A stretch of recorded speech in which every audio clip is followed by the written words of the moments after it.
Welcome to this week's episode of the Homeschool How To. I'm Cheryl, and I invite you to join me on my quest to find out, why are people homeschooling? How do you do it? How does it differ from region to region? And should I homeschool my kids? Stick with me as I interview homeschooling families across the country to unfold the answers to each of these questions week by week. Welcome, and with us today we have Manisha from Teach Your Kids. Manisha, thank you so much for joining us. Thank you so much for having me, Cheryl. I love the podcast, and I'm excited to speak with you today. Oh, awesome. Well, I thank you for listening. And so right off the bat, you have 20 years of teaching experience. Why don't you tell us a little bit about that and how that led into your journey into the homeschooling world? Sure, I'd be happy to. So I like to say I kind of became a teacher by accident. I was pounding the pavement as an actress in New York City and also before that in France. And I needed a way to make a living, so I started tutoring. And I began with test prep and French, and then I started teaching other subjects, biology, algebra, and eventually got invited to to substitute teach in the New York City public schools. So I ended up seeing just a huge range of educational experiences, from elite private prep schools where parents were paying $60,000 a year for their children to attend, and they were calling me in for emergency support, to really great public schools where I had to teach 30 kids, a third of them who had IEPs, alone without really any help or support, to schools where I felt really like I was walking more into a prison than a learning environment. And my impression from that was that our education system was really broken at every level, from these elite expensive schools to the schools that had almost no funding and were really failing our kids. And so kind of almost by accident, I found that there was this movement of parents in Brooklyn that were starting small homeschool co-ops that met 2 or 3 times a week. They were much less expensive than private school, and much more curated than you might find in a typical public school environment, and the kids were thriving. So I started to look into this, and that led me to start my first tech startup, which was kind of Airbnb for microschools, where I was helping teachers start their own small schools. But as I learned more about homeschooling, I just became more and more interested, because what I found is that there were people in tech and artists and entrepreneurs who were really designing incredible educational experiences for their kids. And that led me to feel like maybe a more modular experience, something looked totally different from school, might be the ideal learning for children. So then I started my second startup called Modulo, which was designed to help parents curate every aspect of their child's education. And I launched School Closers, which was the largest network helping families impacted by school closures during the pandemic. And now today, I've really found that the most support needed is just helping give parents permission to make this educational choice for their child, and also building community. So both, especially parents, but also kids, can connect with others for support and friendship in this area. That is so heartwarming. Like, you gave me chills talking about it. And I'm not far from the city. I'm a couple hours north in upstate New York, and I wasn't even aware that in Brooklyn, like, people were building homeschool co-ops. You just think of the city as being so hustle and bustle, and there's no way anyone can afford to live on one income down there. Even if it's in one of the boroughs, like, it's just so expensive in New York in general, and then to be in the city on top of that. But it sounds like these parents were getting really creative, because if you met a couple times a week and you were actually maybe getting some income together to pay a teacher or something, I don't know, you can maybe elaborate on that more, because I think what parents need is different ideas on how to homeschool. It doesn't just have to be that you pull your kids out and you spend all day at home, reading the school textbooks. It can look so different. So, I'll just give it to you to kind of elaborate on what are different things that you've seen or that you've recommended to people to do. Absolutely. So, one of the things you kind of alluded to is that traditional school tends to glom together childcare, socialization, and education. And people don't even imagine that you could actually separate each of these and optimize them. So, when these homeschooling parents who have the creativity and courage to start from scratch realize, hey, I work this remote software engineering job. I really just need 2 days a week where my kid can be engaged and make friends so I can focus on my work. Or I really only need, 3 hours where I can get a break for myself and then I can kind of organize activities for my child to do at home while I'm working. And so I think that's a big insight that these parents have had. There's a lot of single moms who are homeschooling, people on welfare. The census data shows that the average homeschooler is just as likely to be poor or near poor than the average parent who attends traditional school. And so, one of the things I've observed is that a lot of these parents, they spend maybe 1 or 2 hours a day on math and English language arts, getting those core fundamentals. They leave a huge amount of time for self-directed learning. So kids can have play dates, or they can, join in different homeschool groups and really cater that to their child and what kind of social experience is conducive to their personality type and to the parent's personality as well. And then often they will attend one of these homeschool co-ops 1 or 2 or 3 days a week. Sometimes it's the parents that switch off and take turns. And then sometimes it's a teacher who started this microschool and kind of runs the show. But there's always much more involvement than you might see with parents and teachers talking about the education and collaborating than in a traditional learning environment. Was there something across the board that you saw that wasn't working between just the public school versus these expensive private schools? Like, was there one thing that in common that they dropped the ball on? Yeah, absolutely. So I think I've kind of narrowed it down to 3 untested assumptions. I've worked a lot in tech, so we often talk about what's the big idea that no one really questions. And one that I see across the board in private and public school is that there could be something that exists as the perfect school. So, for example, these kind of new private schools are always trying to say, if we have this curriculum, this method, Socratic, project-based, we will eventually come to the perfect school. And in public school, they're really trying hard to meet standards, which have, Common Core is not terrible. There's a lot of good sense behind it. But the problem is that learners are so diverse and our world is changing so quickly that there's actually no such thing as a perfect curriculum. And even if you developed one, it would change tomorrow. So the second thing is there's a big misconception about socialization and people thinking that you learn from your peers how to socialize as opposed to valuing that connection between the parent and the child.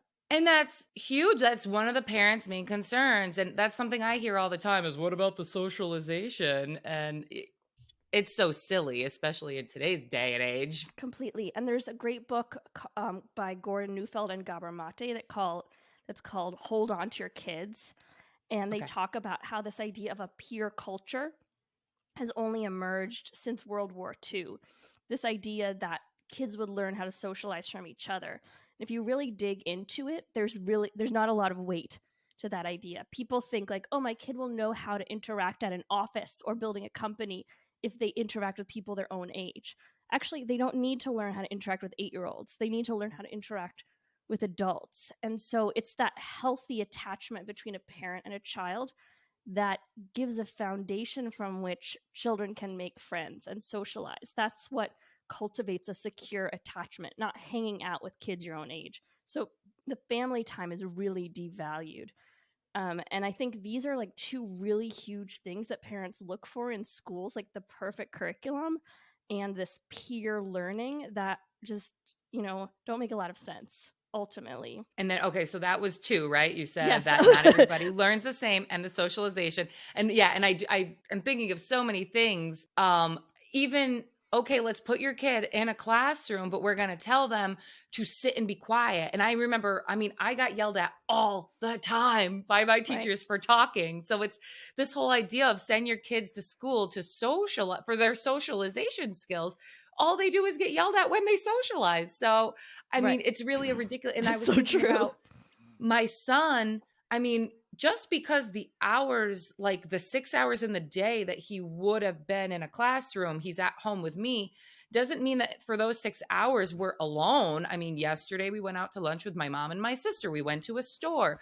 He was learning the value of things, yada, yada. But then in addition, other days we'll have play dates. And even if we don't do an ounce of curriculum on those days, he's playing with other friends. And if anything, it's more Absolutely. one-on-one play where they can go outside or go in the basement and, do whatever, be creative. Where in school, you've got the playground, here's your swings, here's your monkey bars. We probably don't even let you go on those anymore. They got, the caution tape around them because somebody sued. And like, it's so ironic how little Yeah. socialization. And then you add COVID to the mix where you're like, wear your mask, put on your shield, 6 feet apart from each other. Don't touch any toy that another kid played with. And it is funny, but okay. So you had two there, and then you Right. mentioned a third as So well. I don't want to three, and get you then I too off think track. no, it's fine. I've actually thought of two more as well. So you can go on and on. Perfect. So there's this kind of impulse, even I see it in the tech world, of like, let's build the perfect school. Let's build the perfect curriculum. But we really need is an evolving system. And no one is better set up to do that than a parent with their individual child, which You leads mean us it's to not the Rockefellers? right, exactly. I mean, our world is just changing so incredibly quickly, and a parent is really positioned to adapt to that. And so then there's this assumption that we need to outsource our child's education. Why? Yeah, So many absolutely. people don't even think about the fact that that is not what we used to do. They think parents aren't No. qualified to teach their kids. When, as a teacher, what you really learn about is behavioral management. Only a very, very skilled senior teacher can actually differentiate learning towards a large group of students with different learning needs. Any parent who cares about their child can do that with a few tips and tools and a good curriculum. Yeah, you're so right. And I'm thinking about my friend who teaches in inner city.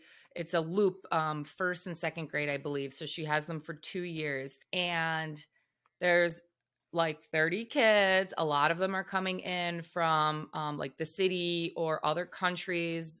A lot of them don't speak English or have never even been evaluated. The whole evaluation system, she can't refer them, or she can, but it takes about a year for them to actually get evaluated and then get the services that they need, if they need any more. If a parent pushes for them, it might happen a little bit quicker if the services are available. I mean, I tried to get my son's speech through the school, and that was like, I mean, it was not, it was just easier to go on YouTube and find some videos.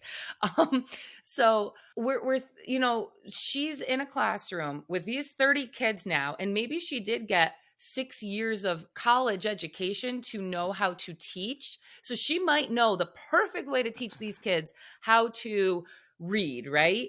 But if you have 30 kids that are all in different levels of, whatever home life they're coming from, if they're not sleeping properly at night, if they don't feel safe, if this is the safest they are all day, and they're nervous to go home, they're not fed at home. There is so many different behavioral things going on, and I know this is drastic because it's just that type of school, but it's not non-existent. I mean, I didn't grow up much different than that in my schools. So to say that a parent isn't capable of, teaching, especially these things like reading, or even as they get older, the different sort of math and science, is a little bit ridiculous, because the teachers might know the best way, but they have to manage. They can't get it done. It's like they can't get the information out to each student because there's so many things going on with all different students in a classroom. At least to me, that it seems that way. What are your thoughts? I mean, I agree with you. And I think you bring up you kind of touched upon this, but I think it's important to acknowledge the level of poverty that exists in the United States, that there are, 11 million children who are starving in this rich country of ours. And, when Yeah. people hear about homeschooling, they think, okay, that's fine for the elite, but what about for these children? And so I want to emphasize that during COVID, I started a nonprofit that does math tutoring with kids online, and there's a lot of issues involved, like getting kids the devices they need, etc. But what we found is that we were able to pair college students with adaptive learning apps, and these children just raced through the literacy curriculum and the math curriculum. And so, what's important to understand is that in our day and age, there are so many new resources that have emerged to support parents, even resources that are available in languages like Spanish, and that is, really critical for children's development. So there are tools out there that can help families. And, part of my work is trying to help families understand that these resources are available to them. And it doesn't discount the need for childcare, the need for social services, and all these things that schools often provide to families. Yeah. And even though they provide them, it is sometimes hard to get. And even to, I don't know, I remember my friend saying on back to school night, like one parent would show up. So it's very hard. There's a disconnect between like what the school and the parent, It's amazing that anyone learns anything, really. And have you seen a bigger enrollment in homeschooling like across the board, or what has that looked like from your Oh perspective? my goodness. So the homeschooling population has skyrocketed. It's Yeah. grown, I think, 3 times since what it was before the pandemic. And the largest Wow. segment of people homeschooling that has grown is Black homeschoolers. That population has grown five Wow. times since the pandemic, which means 16.1% of African American families are choosing to homeschool their kids and really Wow. taking the power back over their children's education, many at considerable personal sacrifice in order to make this Yeah. work. So I think it's a combination, there are real network effects that as more people homeschool, it becomes more socially acceptable and the communities grow. And so it just is like a tumbleweed, you know? Yeah. It's no longer like, Bobby Sue sewing her own clothes. That's the homeschool, the persona you had. But now it's everybody. It's like, oh, these kids love to play flag football, so they do that every day at noon, but they got to, get through a little bit of curriculum in the morning. And what are your thoughts on like I know there's, Charlotte Mason and unschooling and then the classical and all this stuff. Do you have thoughts on, I know you said it, So many. it's always changing. How do you guide parents as to what would be the best path for them? Yeah, so I think that that is an area where families do need some support because there's no type of certification for curriculum, and many of the curricula includes factual errors or in some cases has religious content but doesn't overtly state that it's religious, which is problematic if you don't share the religion or the views. I mean, there's Hmm. even a very popular math curriculum that has, some word problems that says, Sue wanted to lose weight to please her husband. And how many pounds did she have to lose? I don't think that that kind of math problem is something that, a young woman or a young man should be solving. So it can be very tricky. So I turn a lot to this group called secular eclectic academic homeschoolers. They're all, some people actually are Christian or Jewish, but they want to use secular curriculum with their children. They also want to use inclusive curriculum that includes Black history, Indigenous history, and there are a lot of teachers in that group who've chosen to homeschool their kids. So often, what I'll do is I'll just kind of look for curriculum recommendations from that group.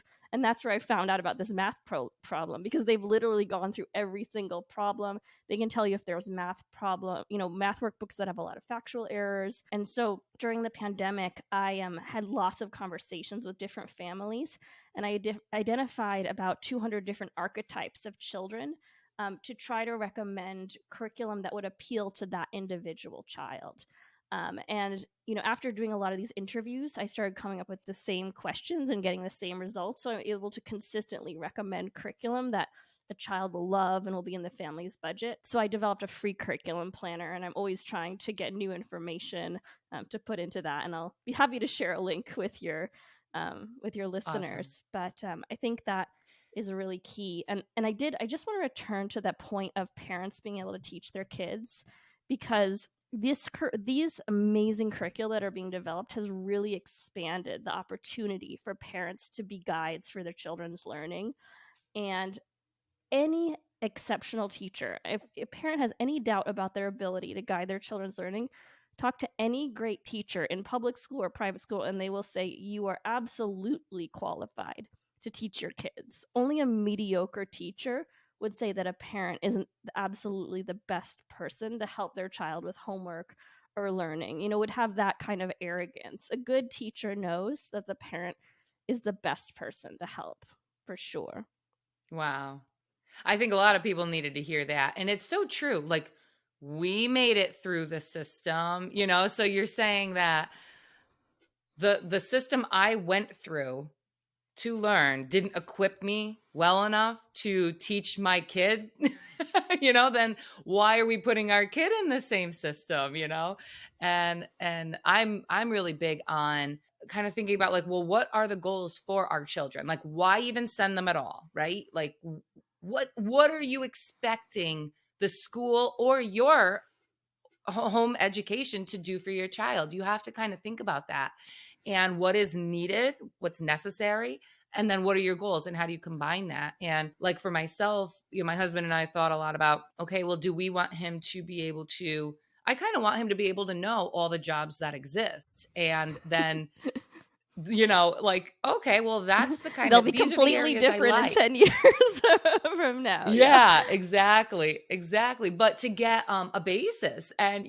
okay, well, I know I like trades, or I know I like mechanical stuff. I know I like engineering, and engineering of course it's going to look different, but, or, oh, I like, religion, go. Yeah. So there's just so many different areas. I feel like school only kind of told you about, like, getting in healthcare, becoming a teacher, and I don't know, lawyer. I don't know. I don't even know. So there, and then just life skills. Like, okay, well, how do you grow food? How do you find water? Like, these are things we take for granted, but we don't know what the future is going to bring. So we don't know that our children's children don't need to know that information, and it's really scary because our grandparents knew it, and it, like, in 1 or 2 generations, there's hardly any kids I know that, unless their parents are actively working with them on it, know that stuff. And a lot of people will say,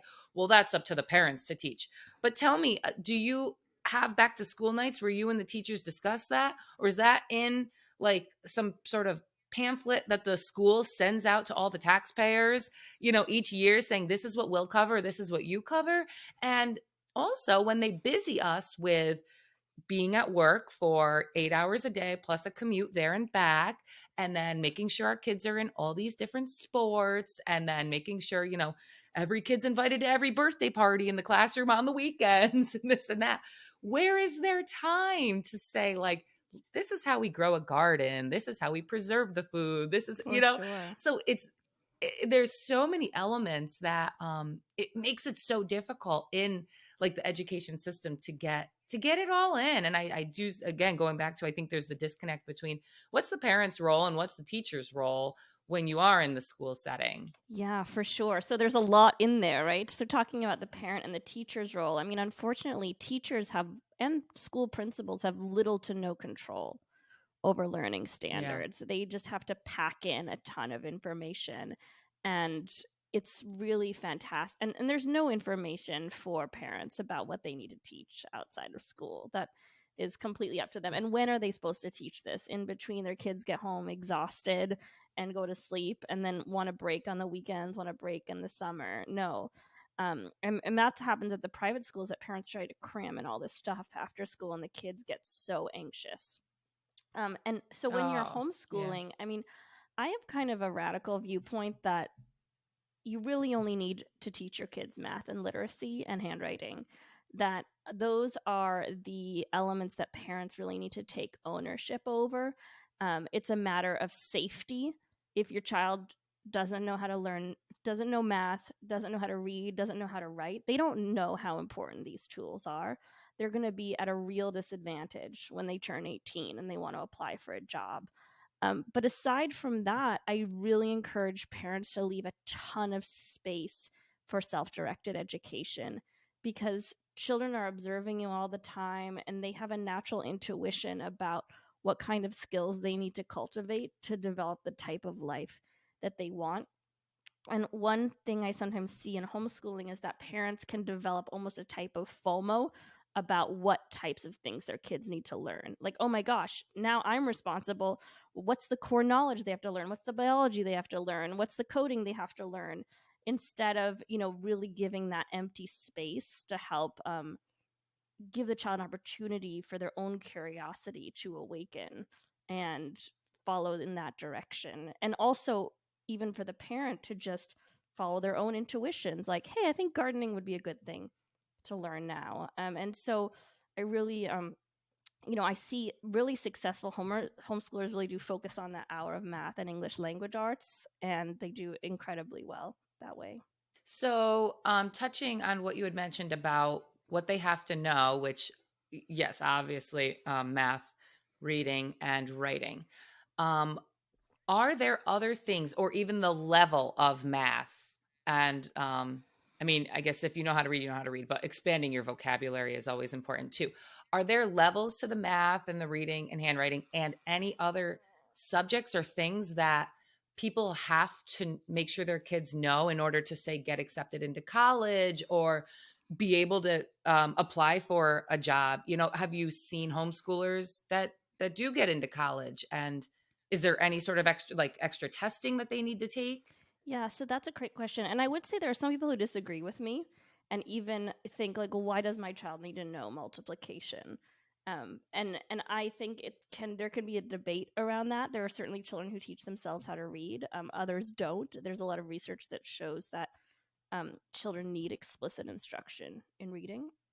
So homeschoolers definitely get into college.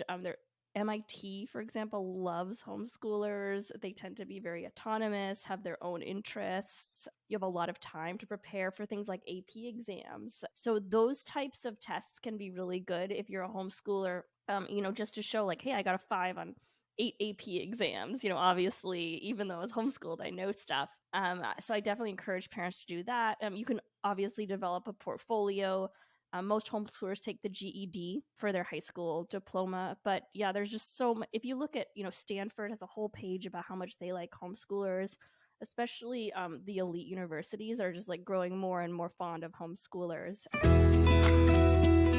I want to thank you so much for listening today. There's a million podcasts out there. I am so honored that you clicked play on my show. A special thank you to Andrew and Jenna for purchasing sweatshirts from my website. We now have Be the Role Model Your Government Fears and Not Made for Classrooms or Cubicles. You can get yours at thehomeschoolhowto.com under shop. I am offering free shipping at the moment, so get yours today. And if you want to support the show in another way to help me cover the cost of recording and distributing the podcast to platforms like Apple and Spotify, please consider sending a donation through Venmo, Zelle, PayPal, or buymeacoffee.com/thehomeschoolhowto. Links for everything I mentioned are in today's show notes. I also have some affiliates that I want to let you guys know about. I make sure that they are American made, American based, and have American values. Earthly Wellness, they are out of Ohio. They have body care products, herbal remedies, vitamins and minerals, cleaning products, baby products, skincare, children's books, essential oil blends, gut health and detox, health guides, immune support, and homeschool studies. I use their anxiety relief oil. I also use their Goodnight Magnesium Lotion, their all natural aluminum free deodorant, their chapsticks. They have all natural remedies for coughs. There's so much. Check out their website through my link, earthly.com/homeschoolht. And you can get the link and the code for 10% off of your entire purchase in today's show notes. I also work with the Tuttle Twins. You guys know that. I'm a big fan of their work. They have books that talk about things like the Constitution,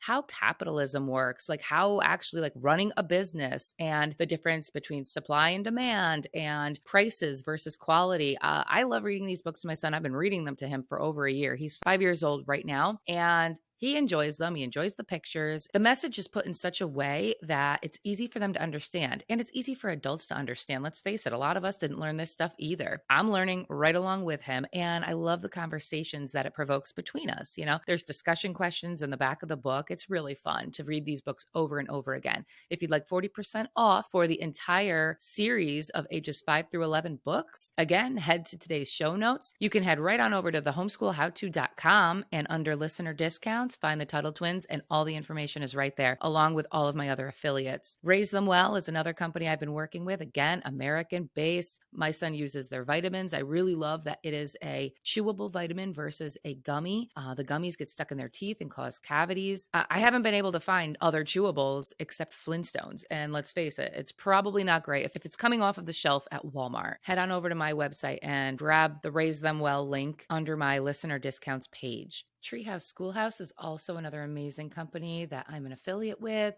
I had Lindsay on my podcast on episode 21.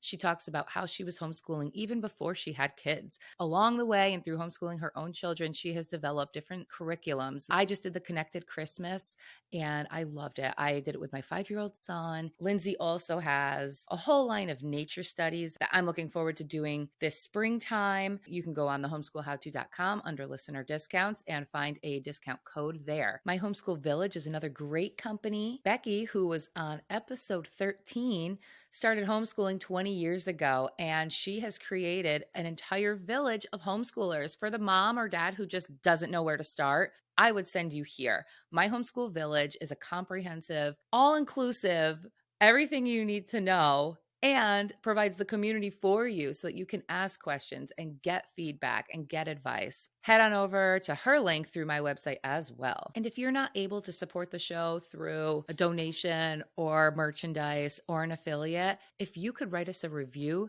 that goes a long way as well. That helps boost us in the search when people go to look for homeschooling podcasts. And I haven't had a review since last August. So I really urge you to write a review. I would so appreciate it. This has been a great year. We're at our 1-year anniversary. Thank you for learning right along with me and for your love of the next generation.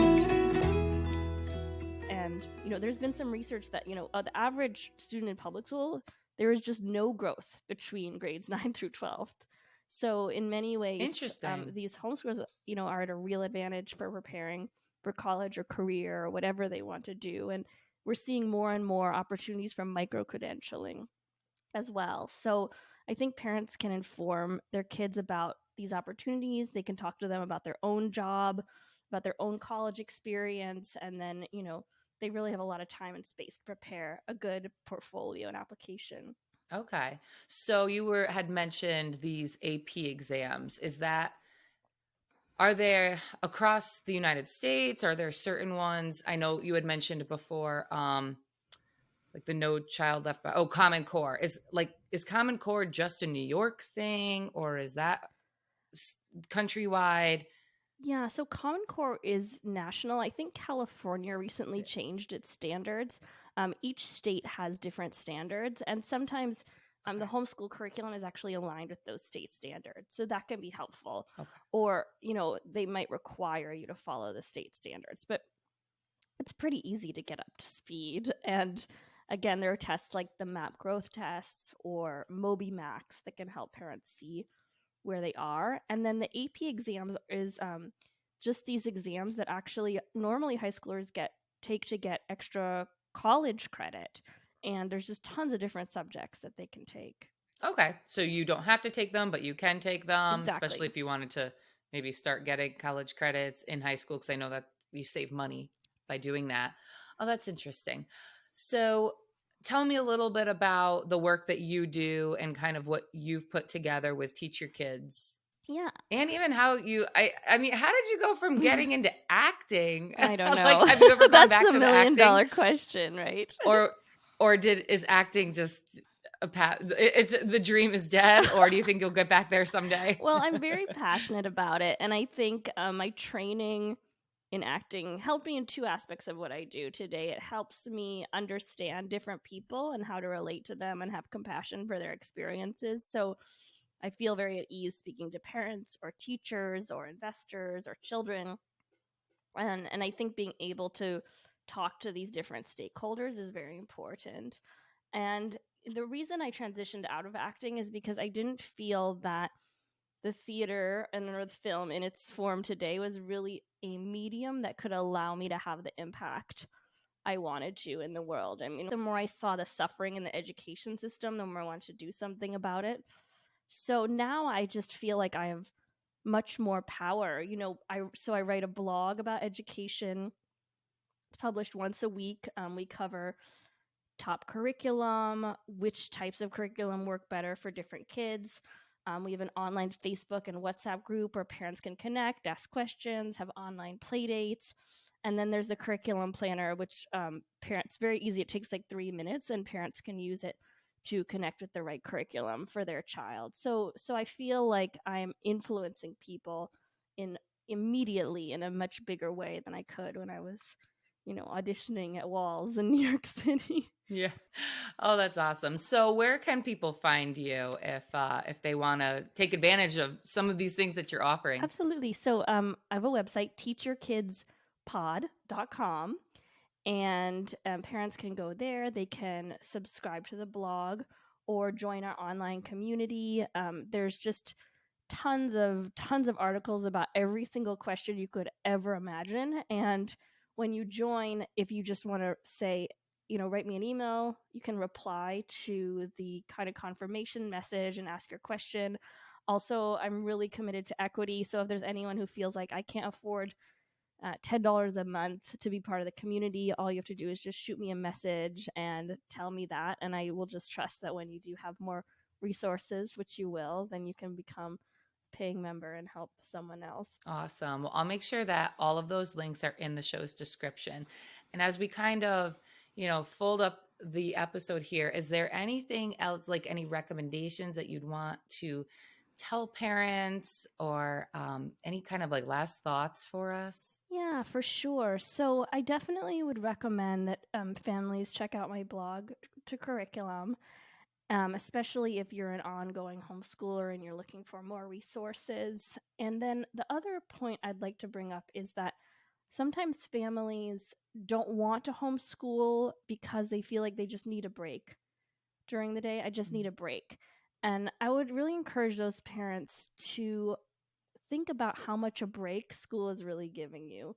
Is your kids coming home at 4 really cranky, you getting up at 5 to get them on the bus and dressed and off to school, having this kind of crazy weekend, 3 months in the summer? Like, is that really giving you the break that you need? Or could you take a pause and say, hey, how can I curate a better childcare situation for our whole family, where maybe we can travel the world, sleep in as late as we want, raise children who are autonomous and who can become absorbed in activities that they love? Because the homeschoolers that I know just lead so much more relaxed, empowered lifestyles. And so I think that is an assumption that people really need to question if that's a belief that they hold about homeschooling. I so agree with that. And it is hard having two little kids home all day. I mean, right now, so I can do the podcast, they're at my in-laws, but even that is hard. Asking family, hey, can you watch my kids while I do something that doesn't really make any money? And Yes. so basically, watch them while I do my hobby. And meanwhile, they're sitting there thinking, okay, you pay taxes. You could have your kid in school right now. Why am I watching your kid? So I do get that. And then and this is the break, it's not to do the laundry, wash the dishes, all the stuff that needs to be done in the day.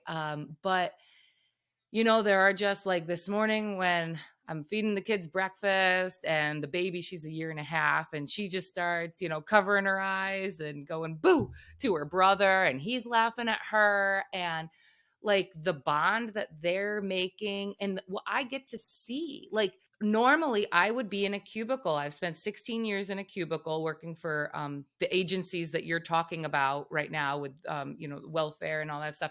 But sitting in a cubicle under fluorescent lights, which in my mind, it's just glorified welfare because I got to be where they say, I got to sit where they tell me to. I can, go home when they tell me to. And I sit there and we all get the same amount of money.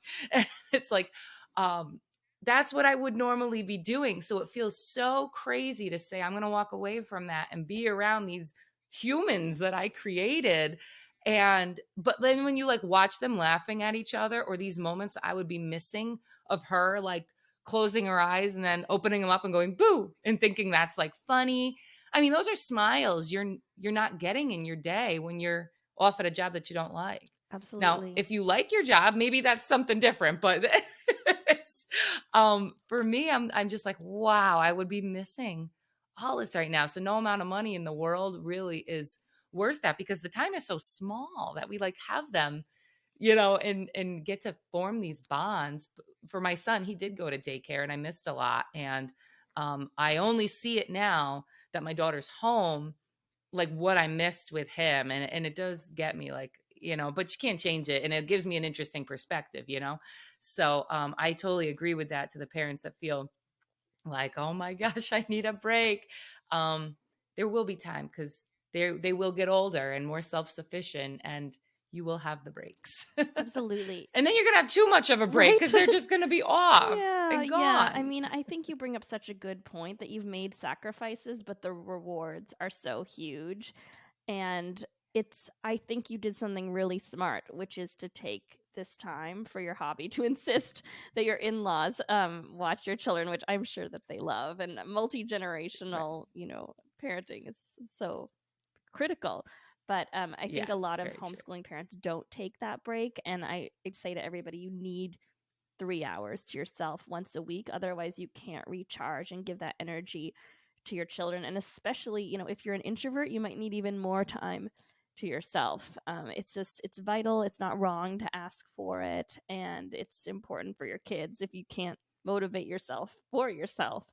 So it's really fantastic that you are doing that for yourself, Cheryl. And Thanks. And think about your friends who have kids in school. I mean, are they saying like, oh, I feel so nice and relaxed when I drop my kids off in school. I love this break I get every day. No. You're so right. No, it's like, get up. We got to get out of the house. I got to get you there. I got to get you. If we're late, I have to walk you in, and then I'm going to be late for work, and da-da-da.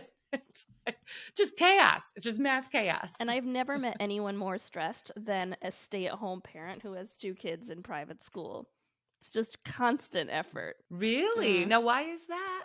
Before I let you go. Yeah, I mean, I think that the work just crops up, and it's, they end up spending so much time managing the household and different activities after school, and, that there's just no break, no rest. And there's also this split where kids go to school and then they come home. They go off to summer camp and then they go back to school. So you're constantly readjusting and getting into rhythms, and you kind of are living in these 2 separate worlds, and there's so much fighting and conflict that goes on because of that. Whereas if you have this rhythm that continues, this all year round learning and living that's happening, there isn't that split where you constantly need to be readjusting from place to place and environment to environment. That is huge. And I didn't think about that before, but even just the month of December, I switched the curriculum. We did a little bit more about like learning about, the birth of Jesus and this and that. So it was, I took a break from the phonics, the math, everything. And we did different stuff, like listen to the like Christmas carols, and okay, let's see where this, it was from Treehouse Schoolhouse, A Connected Christmas. Where did the writer of this song, or here's a piece of artwork, where was the artist from? Let's learn about that, and geography kind of thing. And getting my son back into our regular phonics and handwriting and math this month has been so hard. The first couple days were so hard, like him crying, me crying, like, I'm going to send you to school. I'm going back to work. But, and then think about that in a classroom, and you got 30 kids all adjusting from their week and a half off or their 3 months off. That's got to be so chaotic. Yeah, for sure. So that makes a lot of sense. Manisha, it has been such a lovely pleasure to talk to you. You bring such unique perspectives. So thank you for the work that you're doing. I'm so happy that we got this chance to meet, and I'm so excited to continue the conversation and see how the podcast grows. I love the angle you're taking. You're really coming to this homeschooling with a spirit of learning, and that's the best way to do it. Awesome. Oh, I'm so happy to hear that. Thank you. Especially after this week, starting out crying, but no, we're doing something right. Sure. We're through. Sure. But thank you so much. I'm going to put links to all of the information in the show's description. So please check Manisha out and teach your kids. Thank you so much. Thank you, Cheryl. Thank you for tuning in to this week's episode of the Homeschool How-To. If you've enjoyed what you heard and you'd like to contribute to the show, please consider leaving a small tip using the link in my show's description. Or, if you'd rather, Please use the link in the description to share this podcast with a friend or on your favorite homeschool group Facebook page. Any effort to help us keep the podcast going is greatly appreciated. Thank you for tuning in and for your love of the next generation.